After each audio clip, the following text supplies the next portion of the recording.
धन्यवाद आप सभी लोगों को, आप जहाँ से भी हमारे साथ जुड़ते हैं। परमेश्वर पिता, पुत्र, पवित्रात्मा के नाम से बहुतायत के साथ आप सभी लोगों को आशीष मिले। हम सीधे अपने सब विषय पर जाते हैं और आज हमारा जो विषय मेल मिलाप वाला तंबू का भाग कितना जाएगा, पार्ट कितना चलेगा ये? किसी को याद है? 7 7 7 है?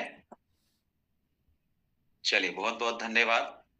हमने बातचीत की थी पिछले संदेश में, मुझे याद है, क्योंकि यद्यपि मैं हर दिन इतना मीटिंग लेता हूँ, कल मैंने 4 मीटिंग ली और आज ये मेरा अभी ये तीसरा मीटिंग है मेरा और हर मीटिंग में अलग-अलग प्रचार होता है।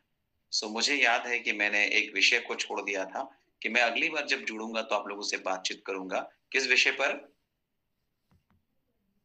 किसी को याद है? किस विषय पर हम बात करने जा रहे थे? मेरे वाला बात तंबू का? जी?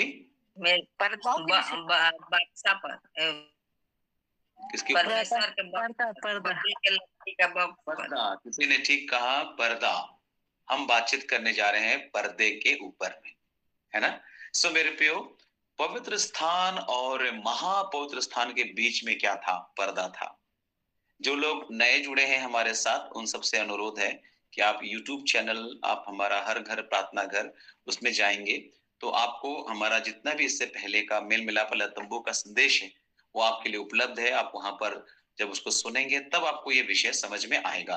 तो आप सब, हो सकता है आप में से कई लोग नए होंगे और हम इस मंच में आपका स्वागत करते हैं। हमारा विषय चल रहा है मेल मिलाप वाला तंबू के विषय पर हम लोग बात कर रहे हैं। तो आप पिछले संदेशों को उसमें सुन लीजिएगा, हम उसको इस समय रिवीजन नहीं करवाएंगे, सीधे अपने विषय पर आगे बढ़ेंगे। पवित्र स्थान और महापवित्र स्थान के बीच में पर्दा था। बाहरी आंगन, पवित्र स्थान और महापवित्र स्थान में प्रवेश करने के लिए 3 चीजें थी: फाटक, द्वार और पर्दा। आंगन से अगर मान लीजिए कि हम बाहर हैं और आंगन में घुसना है तो फाटक है। अगर आंगन से पवित्र स्थान में घुसना है तो वहां पर द्वार है और अगर हमको पवित्र स्थान से महापवित्र स्थान में जाना है तो वहां पर पर्दा है। तो तीनों एक तरह का पर्दा ही है। अगर हम देखें, लेकिन जो पर्दा है महापवित्र स्थान और पवित्र स्थान के बीच में, उस पर्दे का अलग काम था, है ना?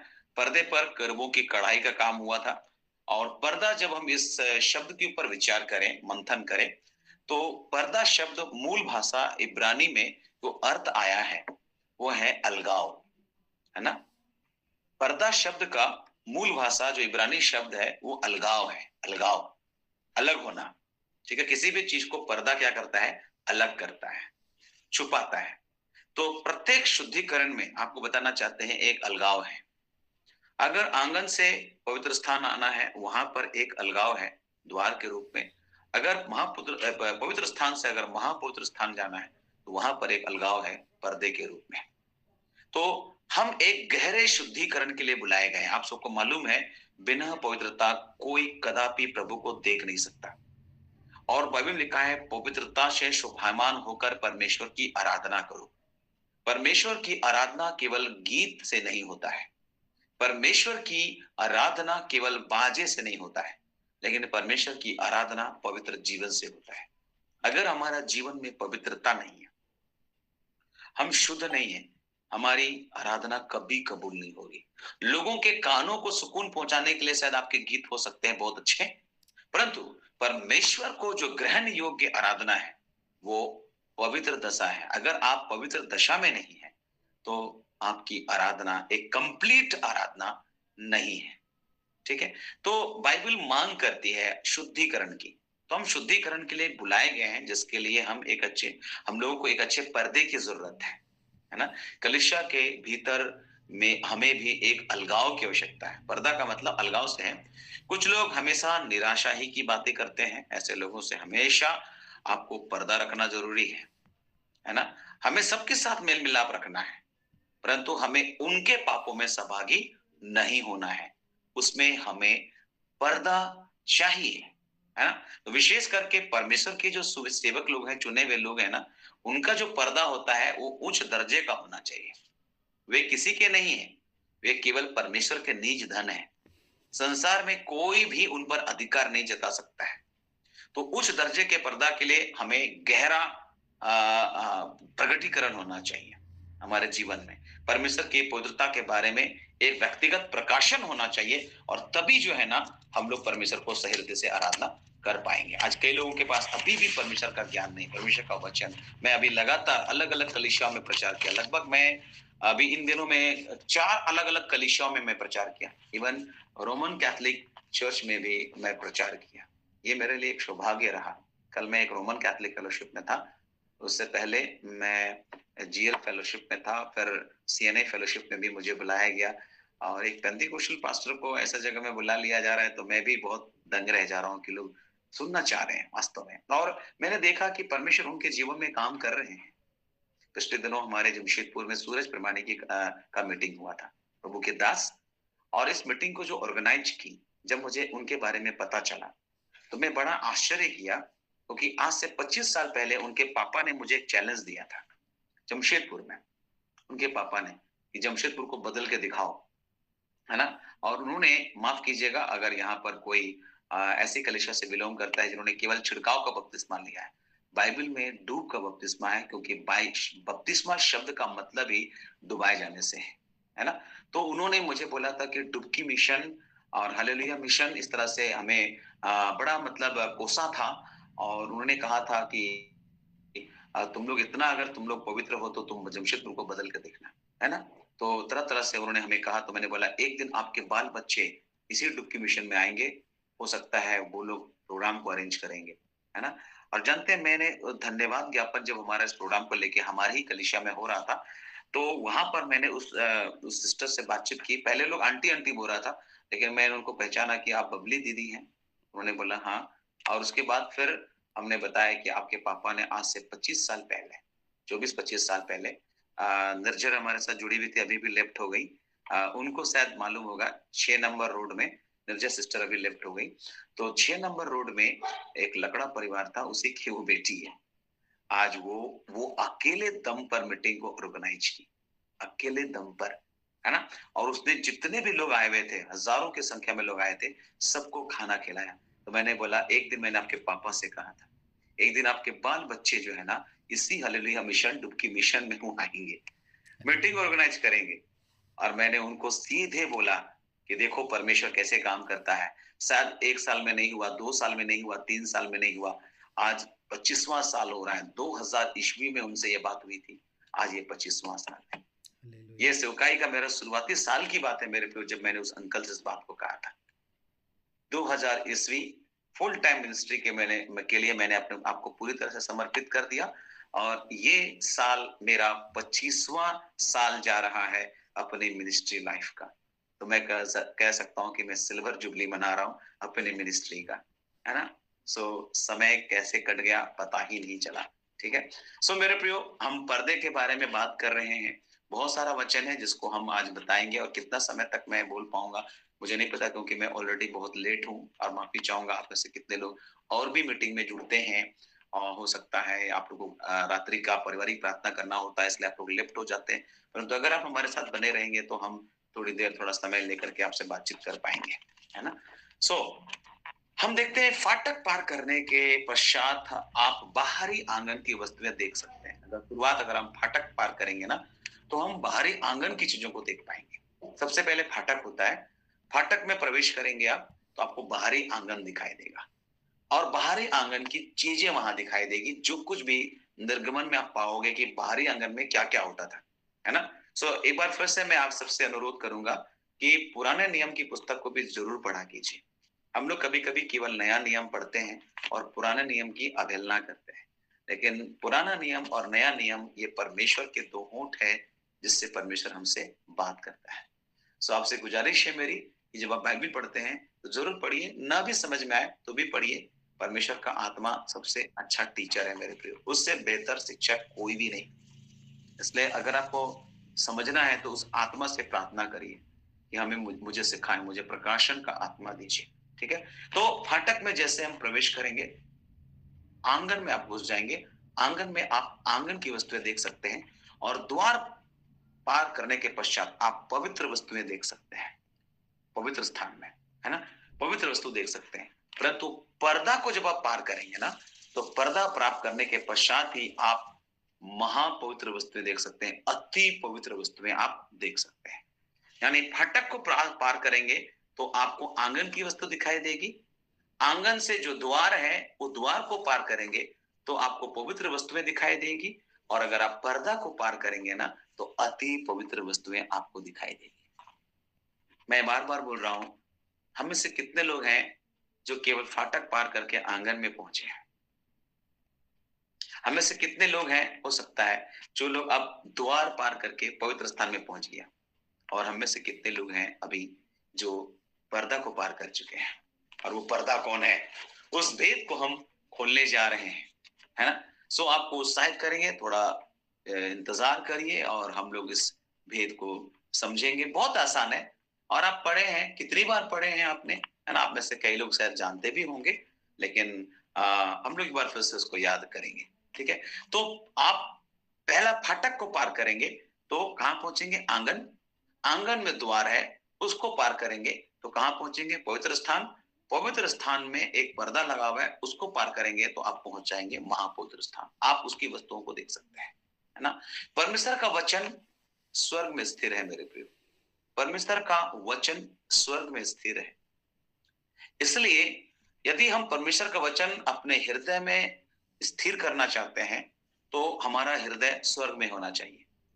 यदि हमारा हृदय स्वर्ग में है तो परमेश्वर का वचन हमें जड़ पकड़ेगा और स्थिर होगा।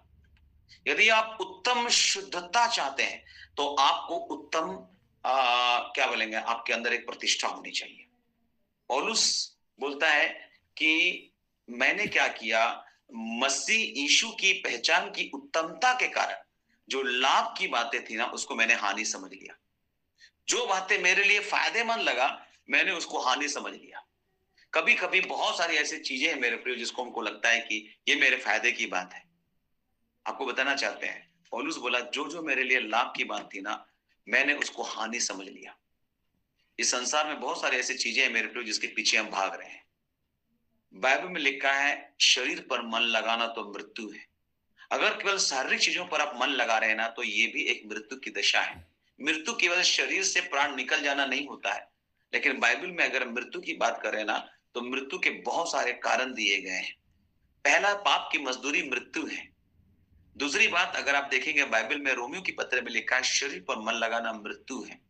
तीसरी बात, भाइयों से प्रेम ना रखना, ये भी मृत्यु है। चौथी बात, अगर आप भटक गए हैं तो ये मृत्यु है। अगर आप विश्वास नहीं कर पा रहे ठीक से यीशु मसीह पर, विश्वास करने का मतलब है जो प्रभु ने कहा वही करना। अगर वो नहीं कर रहे हैं, इसका मतलब आपका विश्वास नहीं है, ये मृत्यु की दशा है। अगर हम यीशु को इनकार कर रहे हैं, ये एक मृत्यु की दशा है। सोच लीजिए कि हम जीते जागते मर रहे हैं। इन दिनों कई लोग मरे हुए हैं।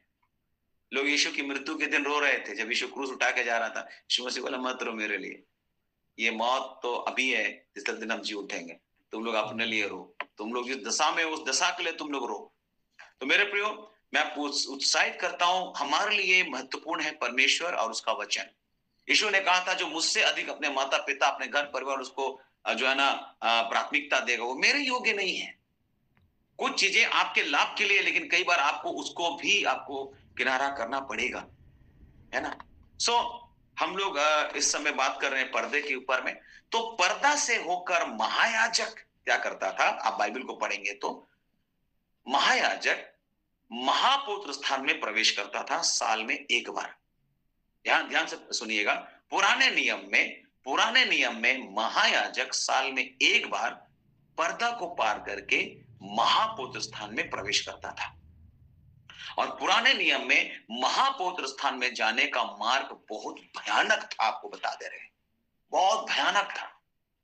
वो मृत्यु का मार्ग था।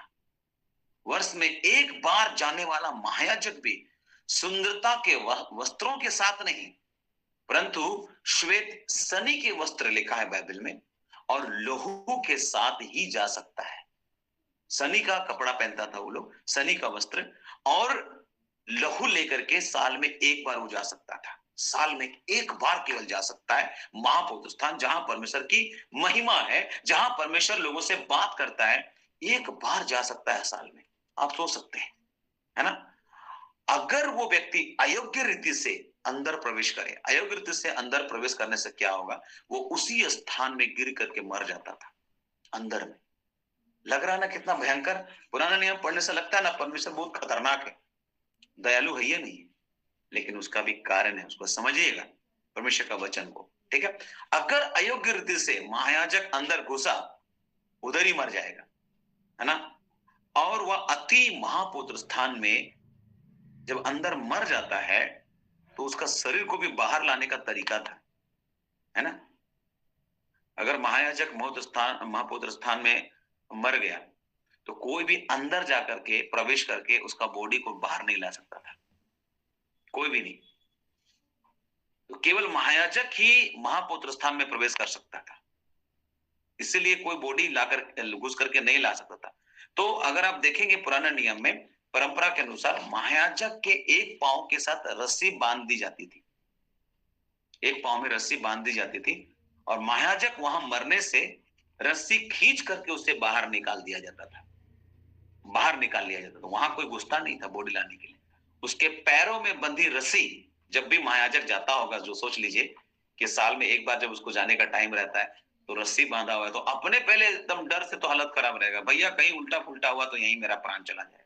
कितना खतरनाक बात था, सोच लीजिए कितना भयंकर बात था उस महापुत्र स्थान में घुसना। पैरों में बंधी हुई रस्सी अपने आप उसको डरा देती होगी, इसलिए महापुत्र स्थान जाने का मार्ग जानते क्या है, वो मृत्यु का मार्ग था। वो कौन सा मार्ग था, मृत्यु का मार्ग। अब हमारे लिए एक खुशखबरी ये है मेरे प्रियो, इब्रानियों 10 अध्याय उसका 19 और 20 पद, हम अपने संदेश के अब थोड़ा सा शुरुआत में जा रहे हैं, ठीक है। इब्रानियों 10 पढ़ेंगे, उसका 19 और 20 पद। हालेलुया, कोई भी पढ़े। इसलिए हे भाइयों, जब हमें यीशु के लहू के द्वारा उस नए और जीवते मार्ग से पवित्र स्थान में प्रवेश करने का हियाब हो गया है, जो उसने पर्दे अर्थात अपने शरीर में से होकर हमारे लिए अभिषेक किया है। आमीन आमीन। यह दो बात बहुत अच्छा लिखा हुआ है मेरे प्रियो। आज हम दो बात पर चर्चा थोड़ा सा करेंगे, एक है पर्दा और एक है नए और जीविते मार्ग।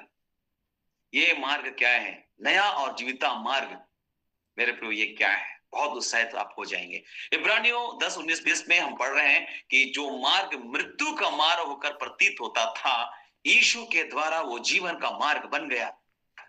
यीशु के द्वारा वो कौन सा मार्ग बन गया, जीवन का मार्ग। लिखा इसलिए है भाइयों, जब हमें यीशु के लहू के द्वारा उस नए और जीवित मार्ग में पवित्र स्थान में प्रवेश करने का हिवाब हो गया है, जो उसने पर्दे अर्थात शरीर में होकर के हमारे लिए क्या किया है, अभिषेक किया है। तो अब यह बताइए ये पर्दा क्या है। इसको पढ़ने के बाद जो लोग बाइबल खोले हुए हैं, रोटी बेल रहे हैं तो उनको नहीं समझ में आएगा, जो लोग बाइबल खोल के हैं, तो यहाँ पर्दा क्या है। पर्दा अर्थात आपसे सवाल कर रहे हैं, मसीह है। हाँ, पर्दा अर्थात कौन, यीशु मसीह। मेरे प्रियो, पर्दा यीशु मसीह है। यहां पर ये पर्दा यीशु मसीह का शरीर है, और यीशु के बलिदान से मेरे प्रियो मैं आपको बताना चाहता हूं कि वो जो पर्दा लगा हुआ था पवित्र स्थान और महापवित्र स्थान के बीच में, वो पर्दा हट गया। यीशु के मृत्यु ने पर्दे को फाड़ दिया मेरे प्रियो। पुराने नियम में साल में एक बार उस महापुत्र स्थान में जाने का उनके लिए अवसर था। आज आपके लिए किसी भी वक्त, किसी भी समय, कोई भी टाइम आप उसकी उपस्थिति में जा सकते हैं। हम परमेश्वर के साथ सीधे जुड़ सकते हैं। अब परमेश्वर के साथ रिश्ते में दास्ता का कोई डर नहीं है।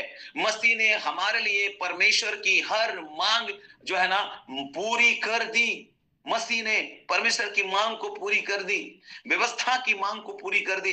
इसलिए हम किसी भी समय परमेश्वर के साथ संगति में प्रवेश कर सकते हैं और कोई बाधा नहीं है। परमेश्वर के पास आना हमारा अधिकार है। पुराने नियम में ऐसा सबके लिए नहीं था मेरे प्रियो। नए नियम के लिए हम प्रभु को धन्यवाद धन्यवाद धन्यवाद करते हैं कि हम सीधे परमेश्वर के पास जा सकते हैं। हम मसीह के लहू के कारण साहस पूर्वक परमेश्वर के पास जा सकते हैं और उनसे बात हम कर सकते हैं, क्योंकि पर्दा फट गया है, सारी बातें हट गई है और न्याय संतुष्ट हो चुका है। पर्दा हटने से मेरे प्रियो, पर्दा फटने से क्या हो गया, ये औपचारिक घोषणा कर दी गई कि जो है सारी चीजें पूरी हुई, सब चीजें पूरी हो गई। पुरानी व्यवस्था की कोई आवश्यकता अब नहीं, क्योंकि सच्चा मेमना बलिदान हुआ है, मुक्ति का मार्ग खुल गया है, क्योंकि पर्दा फट गया है। हालेलुया। पुराने नियम में पर्दा था मेरे प्रियो, और उसके अंदर घुसने के लिए लोगों को डर था, वो मृत्यु का मार्ग था मेरे प्रियो। लेकिन यीशु के द्वारा वो जो रास्ता है वो जीवन का मार्ग बन गया। यीशु के द्वारा वो रास्ता क्या बन गया, वो जीवन का मार्ग बन गया, एक नया मार्ग बन गया। उसने ना केवल हमारे लिए जीवित मार्ग बनाया, परंतु एक नया मार्ग भी, ताकि हम महापवित्र स्थान में बिना भय के हिवाब से प्रवेश कर सकें। अब आपके पास एक हिवाब है मेरे प्रियो, आप स्वर्ग जा सकते हैं। अब ये आसान हो गया। पुराने नियम में बहुत जटिल था, बहुत कठिन था, उनको डर था, उनको भय था, उनको मृत्यु का भय था। लेकिन धन्यवाद नए नियम के लिए, क्योंकि यीशु मर करके जीवन का रास्ता को उसने खोल दिया है। अब आपके लिए एक आशा है मेरे प्रियो, कि मर करके जैसे यीशु जी उठा, हम भी जिएंगे। हमारे पास एक धन्य आशा है, इसलिए तुम औरों की नहीं शोक ना करना। अगर कभी भी आपके घर में कोई मृत्यु भी हो जाए, जरूर दुख लगेगा, लेकिन मेरे प्रियो आपको ये आशा होना चाहिए, विश्वास होना चाहिए, भरोसा होना चाहिए, ये जो प्रभु में मरा है वो स्वर्गीय आनंद के लिए प्रभु के साथ चला गया है। और ये आनंद का विषय है, ये खुशी का पल है। अभी जिस घर में मैं गया था वहां मृत्यु हो गई थी, और वहां पर मैं सबको हंसा हंसा करके बाहर निकला, है ना। पिछले दिनों में हमारे जमशेदपुर में एक पास्टर जी थे, पास्टर जी हैं, पास्टर राकेश, उनकी मम्मी की मृत्यु हो गई, पास्टर राकेश कंडुल्ला। मैं वहां पर बुलाया गया था, शांति सभा में प्रचार कर रहा था। लोग बोले पहली बार शांति सभा में हम इतना हंसे हैं। भैया शांति सभा है, यहाँ पर मुंह क्यों लटकाएं हम तो शांति लेकर के यहाँ से जाएंगे। शांति का मतलब खुशी से है ना, वो लेकर के यहाँ से जाएंगे। और फिर क्यों रोना, क्योंकि जो व्यक्ति मरा है वो प्रभु में मरा है, और लिखा है बाइबल में, यूहन्ना को बोला गया, लिख इस बात को कि अब से जो मृतक प्रभु में मरते हैं वे धन्य हैं, वो धन्य है वो। हालेलुया। सो प्रभु की स्तुति हो। यीशु ने कैसे मृत्यु के मार्ग को जीवित मार्ग बना दिया। हालेलुया। कैसे उसने पुराने मार्ग को नया मार्ग में बदल दिया। जब यीशु क्रूस पर मर गया तब पर्दा बीच में से फट गया मेरे प्रियो, बीच में से पर्दा फट गया। पर्दा यीशु का शरीर है। जब क्रूस पर यीशु की देह तोड़ी गई, आपको बताना चाहते हैं, एक नया जीवित मार्ग बन गया। हालेलुया। प्रभु की स्तुति हो। इस बात को मैं हमेशा बोलता हूं, अगर ऑनलाइन ऑफलाइन मीटिंग होता ना तो गरज गरज के प्रचार करता और बार बार बोलता, लेकिन ऑनलाइन मीटिंग में समय का सीमा होता है ना, और उतना ही बोलना है ना, इसलिए मैं उतना कर नहीं सकता। लेकिन जब मैं लोगों को देखता हूं तो और नई नई बात मिलने लग जाता है, नए नए शब्द मिलने लग जाते हैं। तो पर्दा नीचे से ऊपर नहीं फटा था, परंतु पर्दा ऊपर से नीचे फट गया था। मत्ती 27 उसका 51 पद में लिखा है मेरे प्रियो, कि पर्दा जो है ऊपर से फटा था। और जिस दिन पर्दा फटा, क्या हुआ मालूम, जिस दिन पर्दा फटा था, लिखा है, हम थोड़ा सा हिस्से को पढ़ लेते हैं। मत्ती 27 जाते हैं और उसका 51 पद को हम लोग देखेंगे, क्या लिखा हुआ है जी। 27 का 51 और देखो, मंदिर का पर्दा ऊपर से नीचे तक फटकर 2 टुकड़े हो गया, और धरती डोल गई और चट्टानें तड़क गई। आमीन। पर्दा फटा, उससे पहले जब यीशु ने अपना प्राण छोड़ दिया, यीशु ने अपना प्राण छोड़ दिया, और देखो लिखा है मंदिर का पर्दा ऊपर से नीचे फटकर 2 टुकड़े हो गया। मेरे प्रियो, जिस दिन यीशु ने अपना प्राण को छोड़ा और पर्दा फटा, नया नियम वहां से शुरू होता है, एक नया विधान वहां से शुरू होता है, एक अनुग्रह का समय वहां से शुरू होता है, एक नया समय वहां से शुरू होता है। पहले लोग मृत्यु के भय में थे। याजक सोचता था अगर हम पर्दे के अंदर जाएंगे, थोड़ा से भी दर्द हुआ हम मर जाएंगे। लेकिन धन्यवाद मेरे प्रियो, वो पर्दा फट गया है, वो पर्दा हट गया है, वो पर्दा फाड़ दिया गया है, और अब यीशु के द्वारा सीधे आपकी पहुंच परमेश्वर तक है। आप उससे बात कर सकते हैं। हालेलुया। अब हम पुराने नियम में नहीं है, हम उससे अब मेमना और बलिदान और ये और वो दुनिया प्रकार का जो नियम कानून था पुराने नियम में, अब उससे हम लोग हट गए हैं, क्योंकि अब हम एक नए नियम में हैं। हालेलुया। हालेलुया। पुराना नियम था, नया नियम है, लेकिन कुछ लोगों के पास अपना नियम है। अपना नियम नहीं भैया, आपको अपना नियम नहीं बनाना है, परमेश्वर ने आपके लिए एक नियम बनाया है। हर एक बात का एक नियम होता है और परमेश्वर ने आपके लिए एक नियम ठहराया है। सो हम लोग देखते हैं कि पर्दा फटा, दो टुकड़ा में बट गया, धरती डोल गई, चट्टाने टुकड़े हो गए, चट्टाने तड़क गई, और लिखा है बाइबल में कि कब्रें खुल गई, कब्रें खुल गई, और लिखा है सोए हुए पवित्र लोगों के बहुत से शव वो जी उठे। वो पर्दा फटने से मेरे प्रियो जीवन का रास्ता खुल गया। आमीन, हालेलुया। वो पर्दा फटने से आपकी और मेरे लिए जीवन का रास्ता खुल गया। सच तो ये था मेरे प्रियो कि आदम की वजह से हम सब मृत्यु के वश में चले गए थे, लेकिन यीशु की मृत्यु जिस दिन उसने अपने आप को, अपना प्राण को सौंपा, पर्दा फट गया। पर्दा फटने से मेरे प्रियो परमेश्वर की उपस्थिति में जाने का रास्ता खुल गया। आमीन, हालेलुया। मेरे प्रियो हम आपको बताना चाहते हैं, वो पर्दा जो है वो हमारी देह को भी दिखाता है। वो पर्दा जो है वो क्या है, हमारी देह को भी दिखाता है। हमारी देह ऊपर से तोड़ी जाने का अर्थ है हमारा पुराना मन, हमारा अपवित्र मन तोड़ा जाना चाहिए, फाड़ा जाना चाहिए।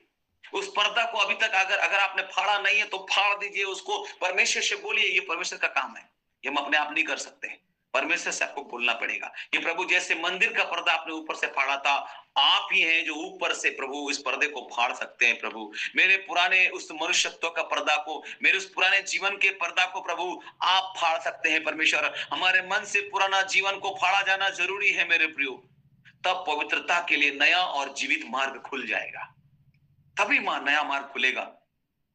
अगर हमारा मन, हमारा पुराना जीवन अभी तक फटा नहीं है, तो मैं आपसे बताना चाहता हूं कि उसको फटना जरूरी है।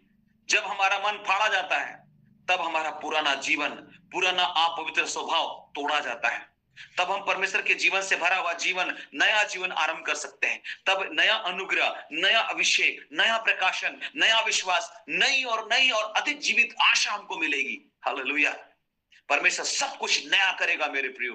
पर्दा को फटना जरूरी है। यदि ये पर्दा नीचे से ऊपर फाड़ा जाता तो हम सोच सकते थे कि किसी ने फाड़ा है इसे, किसी इंसान ने उसे फाड़ा है, परंतु ये पर्दा ऊपर से नीचे फाड़ा गया था, ऐसा लिखा है बाइबल में।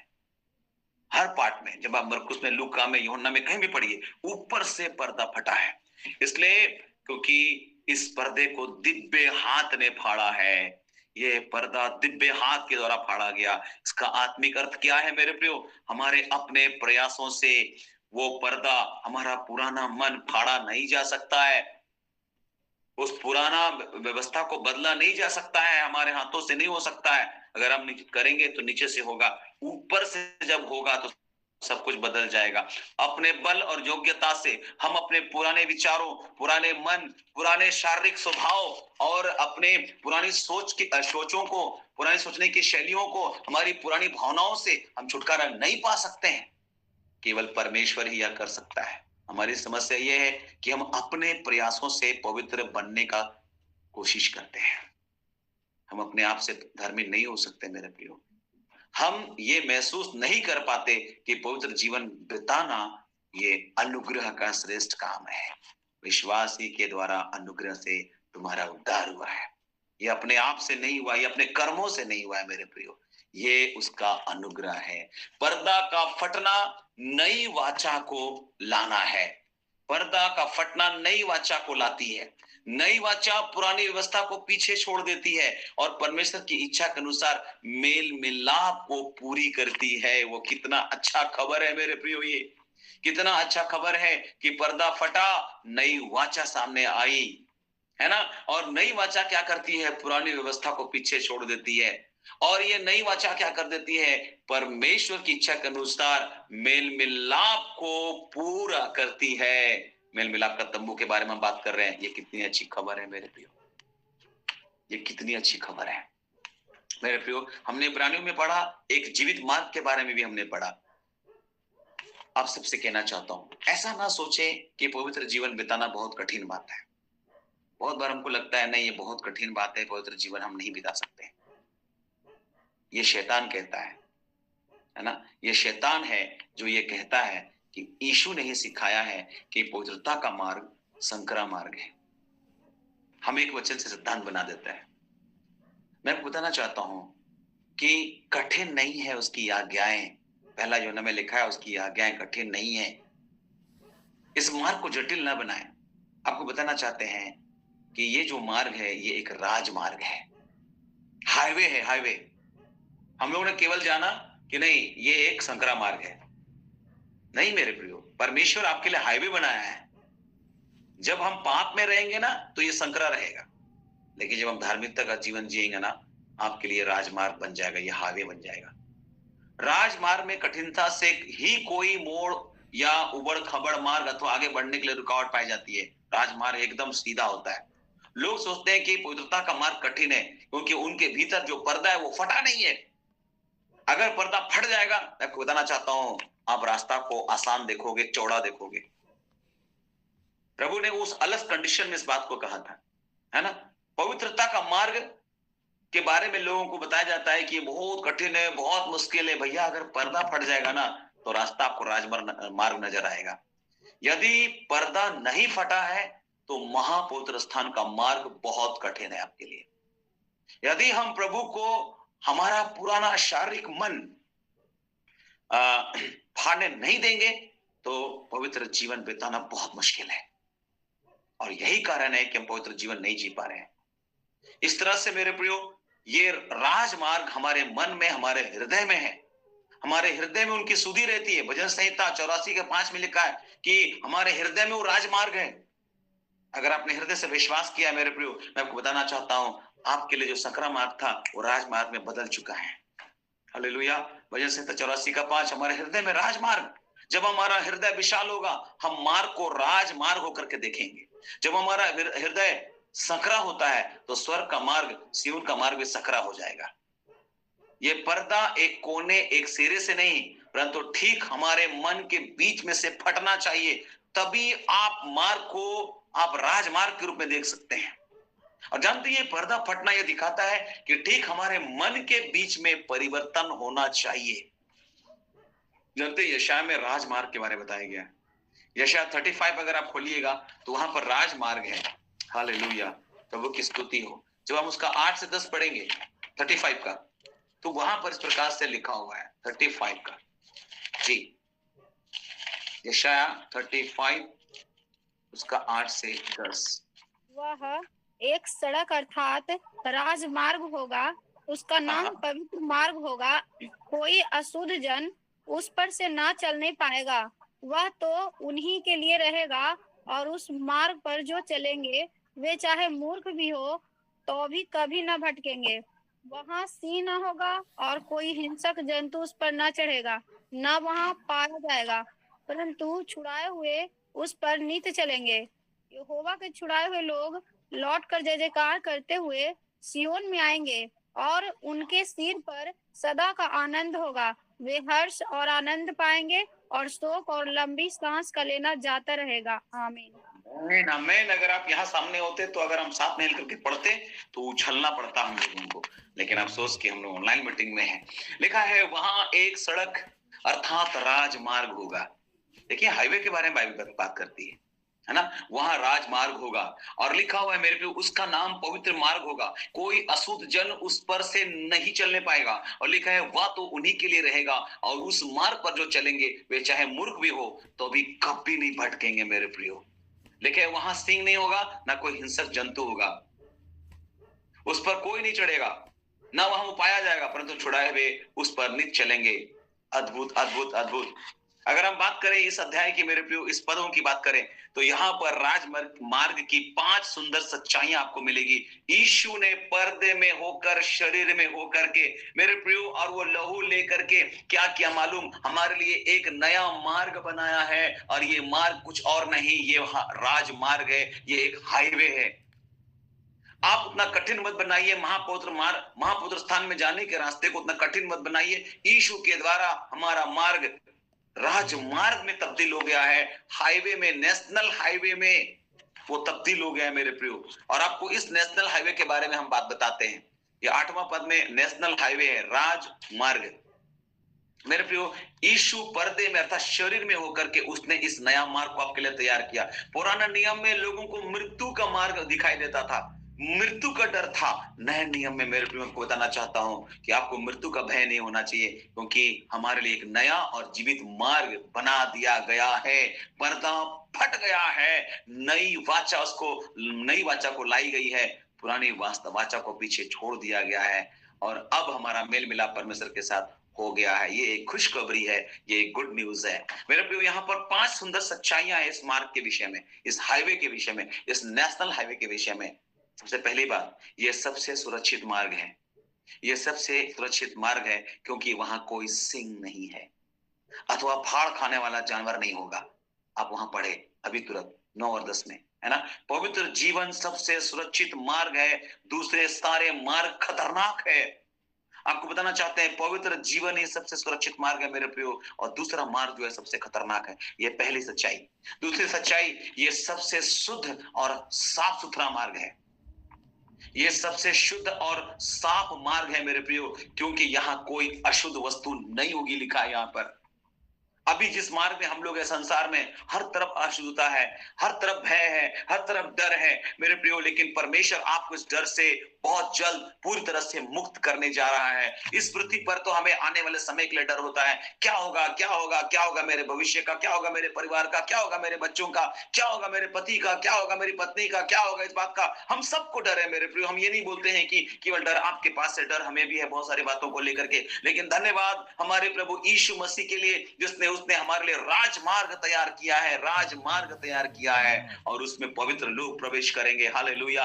अभी तो हम सकरे मार्ग में हैं, लेकिन आपके और मेरे लिए राजमार्ग तैयार हो गया है। यीशु ने उस पर्दा को फाड़ने के द्वारा, यीशु की मृत्यु ने जो उस पर्दे को फाड़ा, उसके द्वारा आगे जो मार्ग खोला गया है वो राजमार्ग है। पर्दा खुल गया है, आपके लिए राजमार्ग निकल गया है। हालेलुया। और ये राजमार्ग सुरक्षित है क्योंकि यहाँ कोई शेर भालू नहीं है। ये मार्ग क्या है? साफ सुथरा है, क्योंकि यहाँ कोई अशुद्ध वस्तु नहीं होगा। तीसरी सच्चाई इस राजमार्ग का, ये सबसे सरल मार्ग है मेरे प्रियो। ये सबसे सरल मार्ग है। 8वें वचन में हम लोग पढ़ते हैं, मूर्ख भी वहां ठोकर नहीं खाएंगे, मूर्ख भी वहां ठोकर नहीं खाएंगे, वह गलती नहीं करेंगे, है ना, क्योंकि परमेश्वर उनके साथ है। ये प्रभु का मार्ग है, इसलिए परमेश्वर के साथ चलने के लिए हमें परमेश्वर के मार्ग में चलना चाहिए, अर्थात पवित्रता के मार्ग में पवित्र जीवन बिताना है। यदि हम किसी अन्य मार्ग से चलें तो परमेश्वर हमारे साथ नहीं चलेगा। पवित्र जीवन बिताना सबसे आसान है मेरे प्रियो, परंतु सांसारिक लोगों के लिए बहुत कठिन जीवन है। अगर हम संसारिक हैं तो हमारे लिए बहुत कठिन है। एक सच्चा पवित्र जीवन भेद है मेरे प्रियो। एक सच्चा पवित्र जीवन एक भेद है। संसार इसे समझ नहीं सकता, आत्मिक ही आत्मिक बातों को समझ सकता है। शारीरिक व्यक्ति का कतई पल्ले नहीं पड़ेगा। आपको जो वचन अभी हम बता रहे हैं, आप में से कितने लोगों को शायद ये तुरंत ना समझ में आए। एक संसारिक व्यक्ति को ये सारी चीजें मूर्खता लगेगी, उसकी दृष्टि में ये मूर्ख है, लेकिन ये सबसे सरल मार्ग है मेरे, बहुत आसान मार्ग है।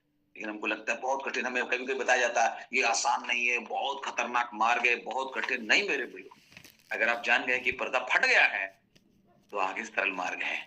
लेकिन हम चूंकि अपना भी पर्दा नहीं फाड़े हैं, इसलिए कठिन लग रहा है मेरे प्रियो। अगर अभी भी पर्दा आपने नहीं फाड़ा है तो प्रभु से बोलिए, प्रभु मेरे अंदर में भी जो पर्दा लगा उसको फाड़ दीजिए। अगर पर्दा पड़ा है तो नाश होने के लिए पड़ा है, इब्रानी में लिखा है मेरे प्रियो। पर्दा यीशु ने फाड़ दिया। अपने जीवन के भी पर्दा को फाड़ने के लिए उसे प्रार्थना कीजिए कि प्रभु मेरे अंदर में भी पर्दा है, उसको फाड़ दीजिए, है ना।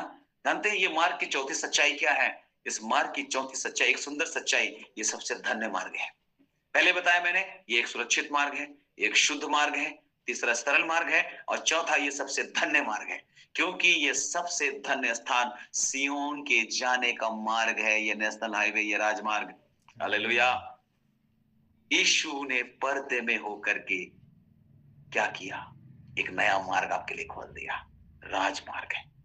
ये पांचवी सुंदर सच्चाई ये है, ये अति आनंदमय मार्ग है, क्योंकि जो इस मार्ग से जाते हैं उनके सिर पर हमेशा का आनंद होगा। वचन 10 में लिखा है, उसके सिर पर हमेशा आनंद होगा उसके सिर पर।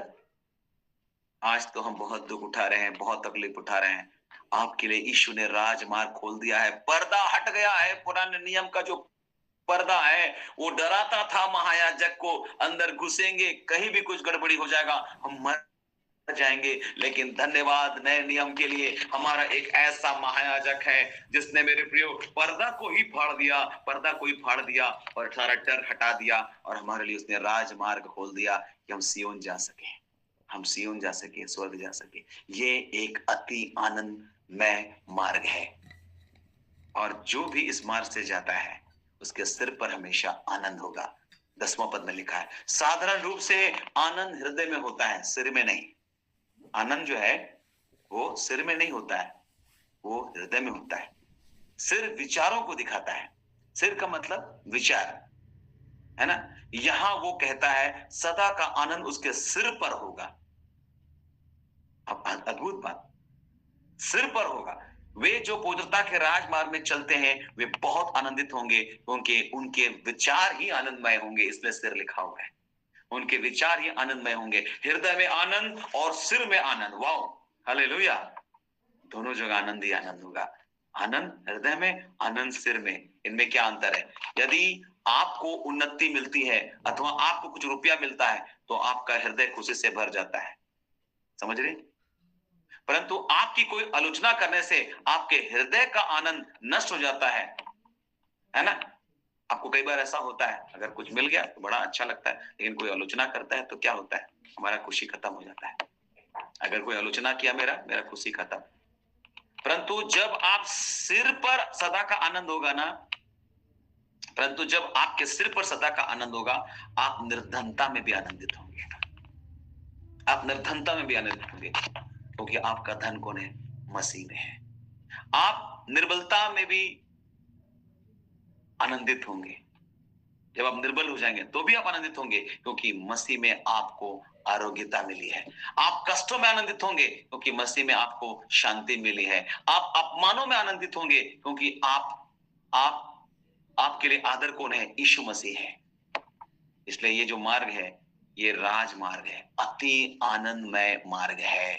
परंतु मैं आपको बताना चाहता हूं, ऐसा भी मार्ग है जो मनुष्य को ठीक जान पड़ता है, लिखा है। आज हम सबको एक ऐसा मार्ग हम सबने चुन लिया है जो हमारे हिसाब से ठीक है। मैंने बताया कि पुराना नियम ना नया नियम, कई लोगों के पास अपना नियम है, कई लोग अपना ही मार्ग बना रहा है। शायद ऐसे करके स्वर्ग जाएंगे हम, शायद ऐसे करके हम चलेंगे। हम अपना दिमाग लगा रहे हैं, अपना दिमाग लगा रहे हैं भैया स्वर्ग जाने के लिए। अफसोस लगता है आज के मसीहों को देख करके। मैं अभी किसी जगह के बारे में बता रहा था कि वहां पर एक व्यक्ति मर गया और उसके लिए यहाँ प्रार्थना करवाया जा रहा है, हे प्रभु कृपया उसको स्वर्ग का बगीचा में ले जाइए। हे प्रभु फलना चली गई है, हमारा दिल का टुकड़ा हमारे बीच नहीं रहा, आप उसको अपने पास ले गए हैं, उसकी आत्मा की रक्षा कर। जीवन भर प्रभु को कभी माना नहीं, यहाँ से दुआ करने से क्या प्रभु उसको स्वर्ग का बगीचा में लेके चले जाएगा? इतना आसान नहीं है। आप अपने हिसाब से जीवन जिए, आपने कभी प्रभु को नहीं पहचाना, मसीह होकर के भी बाइबल को सभी समझ नहीं पाए, यीशु मसीह के साथ अपना परिचय नहीं रखे, यीशु मसीह का गुण को अपने अंदर नहीं रखे, तो क्या विश्वास किए? विश्वास का मतलब जो कुछ प्रभु ने कहा उसकी प्रतिक्रिया में आज्ञा मानने की प्रक्रिया ही विश्वास है। विश्वास कर्म में ना व्यर्थ है। अगर आपने विश्वास किया और कार्य नहीं किया जैसे परमेश्वर आपसे अपेक्षा करता है, तो आपका विश्वास एक बेकार विश्वास है, एक मरा हुआ विश्वास है। हम विश्वास कर रहे हैं, हाँ प्रभु है, मानते हैं तो करते क्यों नहीं वो काम जो प्रभु आपसे अपेक्षा करता है? परमेश्वर ने कहा ये मेरा प्रिय बेटा, इससे बहुत खुश हूं, इसकी सुनो। सुना कहां? हमने किसकी सुनते हैं, न जाने हर दिन किसकी सुनते हैं हम लोग। हम कौन सा मार्ग में है मेरे प्रभु? लिखा है बाइबल में, नीति वचन 14:12 में एक बात लिखी हुई है ना। नीति वचन 14:12। 9 बज गया, मेरा समय समाप्त हो रहा है ना। 14:12। क्या आप हमारे साथ थोड़ी देर बने रहेंगे? ऐसा मार्ग है। Yes brother, yes brother. चलिए पढ़ते हैं। ऐसा मार्ग है जो मनुष्य को ठीक जान पड़ता है, परंतु उसके अंत में मृत्यु ही मिलती है। राजमार्ग आपके लिए तैयार किया गया है मेरे प्रियो, जहां पर आनंद है, खुशी है, सारी चीजें वहां पर। आप बाद में पढ़ लीजिएगा अच्छा से, यशायाह 35 है ना। लेकिन यहाँ पर लिखा ऐसा भी मार्ग है जो मनुष्य को ठीक जान पड़ता है, और कहां ले जाता है? मृत्यु। ऐसा भी मार्ग है। हम लोग आलसी हो गए हैं प्रार्थना में, विनती में, वचन में, संगति में। एक जगह नीति वचन में ही अगर आप उसका 15 उसका 19 पढ़िएगा, क्या लिखा है? 15 का 19, 15 का 19 नीति वचन। आलसी का मार्ग कांटों से रुंधा हुआ होता है, परंतु सीधे लोगों का मार्ग राजमार्ग ठहरता है। आमीन, हालेलुया। आलसी का मार्ग तो कांटों से रूंधा हुआ होता है, परंतु सीधे लोगों का मार्ग मार्ग नहीं होता है, वो राजमार्ग होता है, वो नेशनल हाईवे बन जाता है। परमेश्वर आपको नेशनल हाईवे में ले चलना चाहता है। आप अभी भी गली में घूम रहे गली में जैसे कुत्ते घूमते हैं, गली में जैसे चोर उचक्के बदमाश ताक ढूंढते रहते, किसको लूटे किसको ये करे। हम गली वाले लोग नहीं है भैया, हम राजमार्ग वाले लोग हैं। अपने आप को पहचानिए, आप कौन है। आप राजमार्ग में चलने वाले लोग हैं। राजा का बेटा बेटी राजमार्ग में चलता, गली में नहीं घूमता, गली में नहीं भटकता, है ना। हम गली मोहल्ले और नालियों में रहने वाले लोग नहीं है। परमेश्वर ने आपको राजमार्ग में चलने के लिए बनाया है, रखा है। इसलिए अपना जीवन ऐसा जिए कि राजमार्ग में आप चल सके। कब तक गलियों में घूमेंगे, कब तक नालियों में पड़े रहेंगे। मेरे प्रियो, अब समय आ गया है, राजमार्ग के रास्ते पर चल पड़िए। हालेलुया। तो आलसी का मार्ग तो रूंधा हुआ होता है, लेकिन सीधे लोगों का मार्ग मार्ग नहीं, राजमार्ग ठहरता है, लिखा है बाइबल में। परमेश्वर हर एक पहाड़ को लिखा है मार्ग बनाने वाला है, हाईवे बनाने वाला है। जैसे आजकल सरकार हर जगह रोड बना रहा है ना, बाइबल की भविष्यवाणी ही एक तरह का ये भी है ना। तो परमेश्वर लिखा है बाइबल में, यशाया 49 उसका 11 में एक बात लिखी हुई है। यशाया 49 उसका 11 थोड़ा देख लेते हैं, 49 का 11। अद्भुत बात। मैन 49 का 11। मैं अपने सब पहाड़ों को मार्ग बना दूंगा और मेरे राजमार्ग ऊंचे किए जाएंगे। आमीन। आमेन आमेन। मैं अपने सब पहाड़ों को मार्ग बना दूंगा और मेरे राजमार्ग ऊंचे किए जाएंगे। Wow wow. परमेश्वर आपके लिए जो मार्ग बना रहा है मेरे प्रभु, कितना अद्भुत। सारे पहाड़ में मार्ग बना दिया जाएगा। आपके जीवन में बहुत सारी पहाड़ियां हैं इस समय, समस्याओं का पहाड़, बीमारी का पहाड़, निराशा का पहाड़, गरीबी का पहाड़, कर्जा का पहाड़। परमेश्वर बोलता है सबको हम राजमार्ग बना देंगे। आपके लिए रास्ता खुलने वाला है मेरे प्रियो, क्योंकि यीशु खुद रास्ता बनकर के दुनिया में आया और बोला, मैं रास्ता हूं, मैं रास्ता हूं, मैं उपाय हूं। मेरे प्रियो, जिसके पास यीशु मसीह के रूप में एक रास्ता है, वही हंसता है, बाकी सब रोता है। समझ लीजिएगा, है ना। यीशु है तो आपके अंदर मुस्कान है, और नहीं तो कुछ भी नहीं है मेरे प्रियो। परमेश्वर हर एक पहाड़ को मार्ग बनाने वाला है। पर्दा हट गया है, नया मार्ग खुल गया है। एक नया और जीवते मार्ग में हमें प्रवेश करने का हिवाब हो गया है। पर्दा हट गया है मेरे प्रियो। ये पर्दा जो हमारे जीवन में लगा हुआ था, पुराने नियम में जब भी महायाजक इस पर्दे के अंदर जाता था, उसको डर रहता था मृत्यु का, इसलिए पांव में रस्सी लगे रहती थी। अगर पांव में रस्सी ऑलरेडी बंधा हुआ है तो एक आदमी ऐसे भी बहुत डर जाएगा। साल में एक बार आता था, लेकिन अब आप कभी भी किसी भी समय परमेश्वर की उपस्थिति में जा सकते हैं। हालेलुया। और आपको लहू की आवश्यकता नहीं, क्योंकि यीशु का लहू काफी है।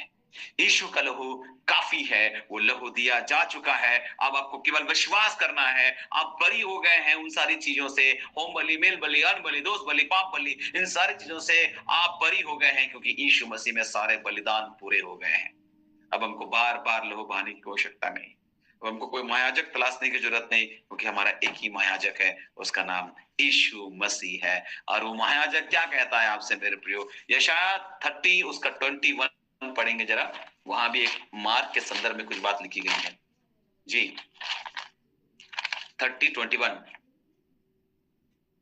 हालेलुया। यहां पर परमेश्वर का वचन बोलता है, पढ़ेंगे। जब कभी तुम दाहिनी या बाईं ओर मुड़ने लगो, तब तुम्हारे पीछे से यह वचन तुम्हारे कानों में पड़ेगा, मार्ग यही है, इसी पर चलो। आमीन। जब कभी आप दाएं बाएं मुड़ने लगेंगे ना, अगर आप प्रभु में बने हुए हैं, मैं आप सबसे कहना चाहता हूँ, कभी ऐसे पल आ सकते हैं जब आप दाएं या बाएं मुड़ जाओ। अगर प्रभु के साथ आप है ना, तो प्रभु तुरंत बता देगा ये मार्ग है, ये हाईवे जिस पे आपको तुमको चलना है। तुरंत परमेश्वर कभी नहीं छोड़ेगा मेरे प्रियो। मैं आप सबसे कहना चाहता हूँ, अपना भरोसा परमेश्वर पर रखो। मैं आपसे कहना चाहता हूँ मेरे प्रियो, अंत में हमें ऐसा मन कैसे मिल सकता है? हमारे मन पर जो पर्दा पड़ा है उसे कैसे ऊपर से नीचे तक हम फाड़ सकते हैं? इसको फाड़ने का मार्ग क्या है? इसको फाड़ने का रास्ता क्या है? जब हमारी शुद्धता के लिए यीशु ऊंचे आवाज से चिल्लाया, तब वो आंतरिक पर्दा फट गया मेरे प्रियो। तब उसने प्राण त्याग दिए और वो मर गया। आपको बताना चाहते हैं हमें भी ऐसा ही करना है। अपने हृदय की गहराई से हमें परमेश्वर की दुहाई देनी है और फिर अपने प्राण और जीवन को परमेश्वर के हाथों में सौंप देना है। और यीशु ने जब सौंपा मेरे प्रियो, पर्दा फट गया, क्योंकि हम अपना जीवन परमेश्वर को सौंपते नहीं, इसलिए पर्दा लगे रहता है। जिस दिन आप दिल की गहराई से परमेश्वर को पुकार करके अपना सारा चीज उसके वश में कर देंगे ना, अपना प्राण उसके वश में कर देंगे, अपना जीवन उसके वश में कर देंगे ना, मैं आपको बताना चाहता हूं कि तब हमारे हृदय पर जो पर्दा है वो फट जाएगा। और जब पर्दा फट जाएगा ना, तो आगे आपको नए और जीवित राजमार्ग दिखाई देगा और उसके बाद आपको डरने की जरूरत नहीं। अभी तो हमको सकरा लग रहा है, सकरा लग रहा है, लेकिन मैं आपको बताना चाहता हूं कि आपके लिए राजमार्ग तैयार किया गया है। पर्दा हटा करके यीशु ने फाड़ करके आगे का जो रास्ता है उसको एकदम नेशनल हाईवे बना दिया है। हालेलुया। तो मैं आपको बताना चाहता हूँ यीशु ने अपना प्राण सौंपा पिता को, उस दिन ये पर्दा फटा। जिस दिन अपना प्राण, अपना जीवन, अपना सब कुछ सौंपेंगे, आपके लाइफ में भी अगर कोई पर्दा है तो फट जाएगा और आगे का रास्ता निकल जाएगा परमेश्वर की उपस्थिति में जाने के लिए। हालेलुया, परमेश्वर के राज्य में जाने के लिए, है ना। तब हमारे लिए एक नया और जीवित मार्ग खुल जाएगा। यदि आपने अभी तक ऐसा नहीं किया है, अभी तक ऐसा नहीं किया है, मैं आपसे कहना चाहता हूं अपने हृदय पर जो पर्दा है उसे फाड़ देने के लिए परमेश्वर को अपने हृदय की गहराई से दुहाई दीजिए इसी वक्त कि प्रभु मैं अपने पापों के साथ आपके सामने आया हूं, इस पर्दा को फाड़ दीजिए परमेश्वर, मुझे एक नया इंसान बना दीजिए। और तब आप देखेंगे आगे राजमार्ग है आपके लिए। तब आप निर्बलता में भी आनंद मनाएंगे, निर्धनता में भी आनंद मनाएंगे, गरीबी में भी आनंद मनाएंगे, निराशा में भी आनंद मनाएंगे, अकेलेपन में भी आनंद मनाएंगे। आपको सब छोड़ देगा फिर भी आनंद मनाएंगे मेरे प्रियो। ये वचन हमें तसल्ली देता है, हिम्मत देता है। मैं खुद भी जब पढ़ रहा था तो बहुत उत्साहित हो रहा था, क्योंकि ऐसा नहीं कि समस्याएं हमारे साथ नहीं होती। क्या प्रभु के दासों के पास समस्या नहीं हो सकती? हमारे साथ भी। लेकिन जब हम वचन को पढ़ते हैं तब लगता है वाओ, ये रास्ता ये है और हम कहाँ जा रहे हैं, है ना मेरे प्रियो। ये आपके जीवन में आशीष आने से रोकता है। अगर आप पर्दा को नहीं हटाए हैं, फाड़ने के लिए नहीं दिए हैं, तो प्रभु को ये आशीष को रोकता है। यही वजह से हमारे जीवन में आशीष नहीं है, क्योंकि हम पर्दा को हटाए नहीं, फाड़ने की अनुमति परमेश्वर को दिए ही नहीं, अपना जीवन, अपना प्राण प्रभु को सौंपे नहीं है अभी तक। बस हम ये पादरी, वो पास्टर, ये मीटिंग जा करके बैठे हुए हैं। वो पर्दा को कौन हटाएगा? आप तो भेद भरी जिंदगी जी रहे हैं, जटिल भरा जीवन जी रहे हैं, है ना। परमेश्वर के सामने खुल जाइए मेरे प्रियो, खुली किताब बन जाइए परमेश्वर के सामने, है ना। अगर आप ऐसा नहीं है, ये आशीष को रोकेगा। यदि पूरी सच्चाई से अपने हृदय की गहराई से आप अभी ही अगर दुआएं देंगे ना, ये पर्दा फट जाएगा और अभी प्रभु आपको नया और जीवित मन देगा और आपके लिए राजमार्ग को खोल देगा। कई लोगों के लिए राजमार्ग बंद पड़ा हुआ है, गली में ही घूम रहे वो।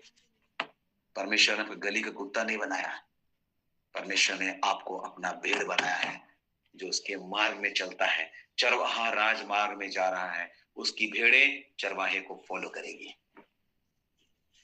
जानते भेड़ का जो रखवाला होता है वो भेड़ के आगे आगे चलता है, हमारा चरवाहा आगे आगे चलता है। हम भेड़ हैं, पीछे पीछे चलेंगे। हम गली के कुत्ता नहीं जो भों भों करते रहेंगे। आज क्यों हम भों भों कर रहे हैं? इसका उसकी उसकी भों भों भों भों कर रहे हैं, क्योंकि हम गली के कुत्ता है। जिस दिन आप राजमार्ग में चलने वाला भेड़ बन जाएंगे ना, आप ये सब चीजें बंद कर देंगे, क्योंकि पर्दा लगा है। इसलिए मालूम नहीं है, पर्दा को फाड़ने दीजिए परमेश्वर को।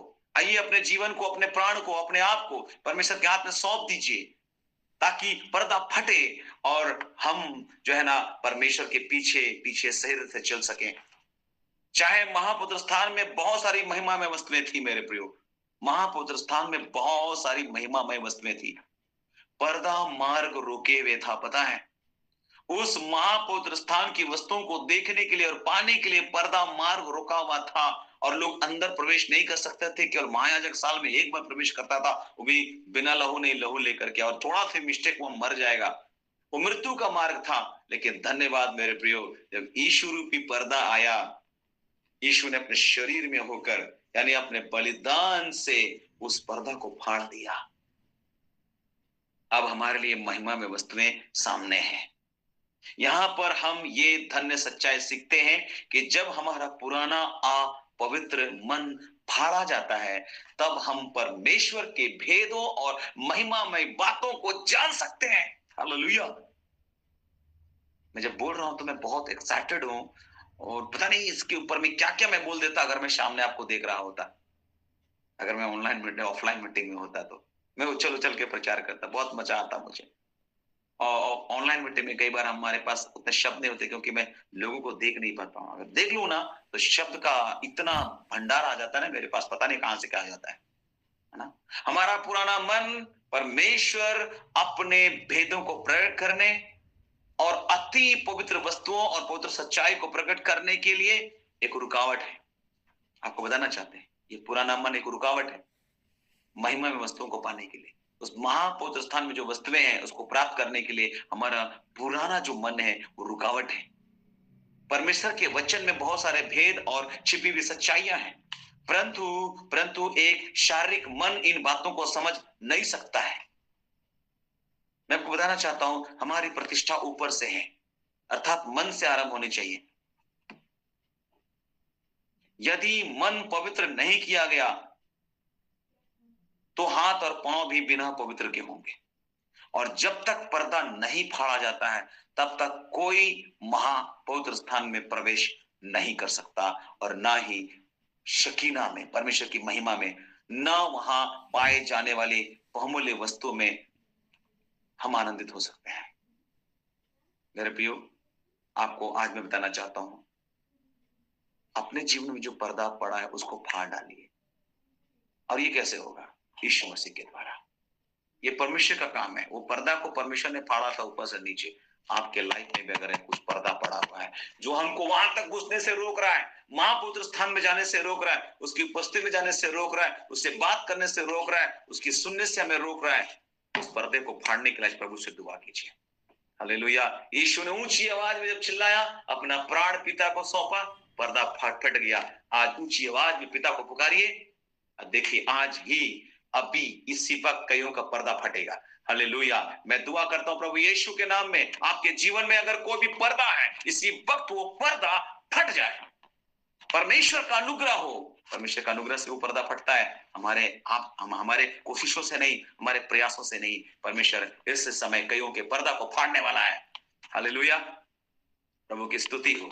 आशा करते हैं कि पर्दा को आप समझ गए होंगे। समय काफी हो चला है, बहुत कुछ कहना है, बहुत कुछ होता है, लेकिन चूंकि हम इस प्रकार की मीटिंग में समय से बंधे हुए होते हैं, इसलिए माफी चाहूंगा। अगर ऑफलाइन मीटिंग होता तो मैं घंटों आप लोगों के साथ बातचीत करता और आप को हिलने नहीं देता, है ना? लेकिन चूंकि हम समय के हिसाब से चलना पड़ता है, इसमें हम पाबंद है समय के, इसलिए मैं पूरी तरह से जो है ना बहुत सारी चीजों को खोल नहीं पाया, लेकिन जितना मैंने इसमें बताया मैं विश्वास करता हूँ ये आपके लिए समझने के लिए काफी है। क्या सचमुच आज के संदेश से आपने आशीष पाई? हालेलुया। आप समझ गए वो पर्दा? मैं विश्वास करता हूं कि आपने समझ लिया होगा। उस पर्दे के फटने से आप और हम नए नियम में आ गए हैं, आप और हम एक नई वाचा में आ गए हैं। पुरानी बातें छोड़ दी गई है। आपके लिए खुशखबरी ये है कि पर्दा हट गया है और फट गया है। अब आप सीधे परमेश्वर के साथ मुलाकात कर सकते हैं। अब आपको डरने की आवश्यकता नहीं। पुराना नियम में महायाजक डरता था, वो डर का मार्ग था, मृत्यु का मार्ग था, लेकिन पर्दा हटने से मेरे प्रियो, यीशु के मृत्यु से पर्दा जो हटा, उसके हटने से राजमार्ग खोल दिया गया है आपके लिए। हालेलुया। आप इस राजमार्ग से होते हुए आप सियोन तक जाएंगे। आमीन। सियोन आपका इंतजार कर रहा है, स्वर्ग आपके लिए तैयार हो रहा है मेरे प्रियो। इस राजमार्ग में कोई आ ही नहीं रहा है तो स्वर्ग कहां से पहुंच पाएगा? आइए, आपको वेलकम इस राजमार्ग में। इससे पहले पर्दा फाड़ना जरूरी है। कितने लोग हैं जो आज पर्दा फाड़ेंगे? मैं विश्वास करता हूं कि आप में से कई लोग आज पर्दा फाड़ने जा रहे हैं। तो परमेश्वर आप लोगों को बहुतायत के साथ आशीष प्रदान करे। यहाँ पर मैं अपने संदेश को विराम दे रहा हूँ, क्योंकि मैं अपने घर पर नहीं हूँ, मैं कहीं और हूँ, और उन्होंने जगह दी मुझे अपने घर में। इस परिवार के लोगों को भी बहुत बहुत धन्यवाद जिन्होंने मुझे अपने घर में पनाह दी। अब मैं थोड़ी देर के बाद यहाँ से अपने घर की ओर जाऊंगा। सबको बहुतायत के साथ आशीष मिले। और अगर आपको आशीष मिली हो तो चंद शब्दों में, थोड़े शब्दों में, आज मैंने पर्दे के भेद को समझ लिया, मैं परमेश्वर को धन्यवाद देता हूँ। और अगर कोई ऐसा कोई निर्णय लेने जा रहा है कि आज मेरे जीवन में जो पर्दा है, मैं परमेश्वर से दुआ करूंगा कि मेरे जीवन में वो पर्दा फटे। अगर ऐसा कोई तैयार है, मैं आप सबके लिए दुआ करना पसंद करूंगा। प्रभु आप लोगों को बहुतायत के साथ आशीष प्रदान करें। बाकी समय वह फिर से भाई मत्तीस के हाथ में सौंपता हूँ। फिर एक बार प्रभु ने मौका दिया, अवसर दिया, तो आपसे हमारी जरूर मुलाकात होगी। तब तक ले पास्टर सॉल को इजाजत दीजिएगा। आप सबको मेरा मसीह नमस्कार, जय मसीह, प्रेज द लॉर्ड। आज की रात्रि एक जय मसीह। धन्यवाद।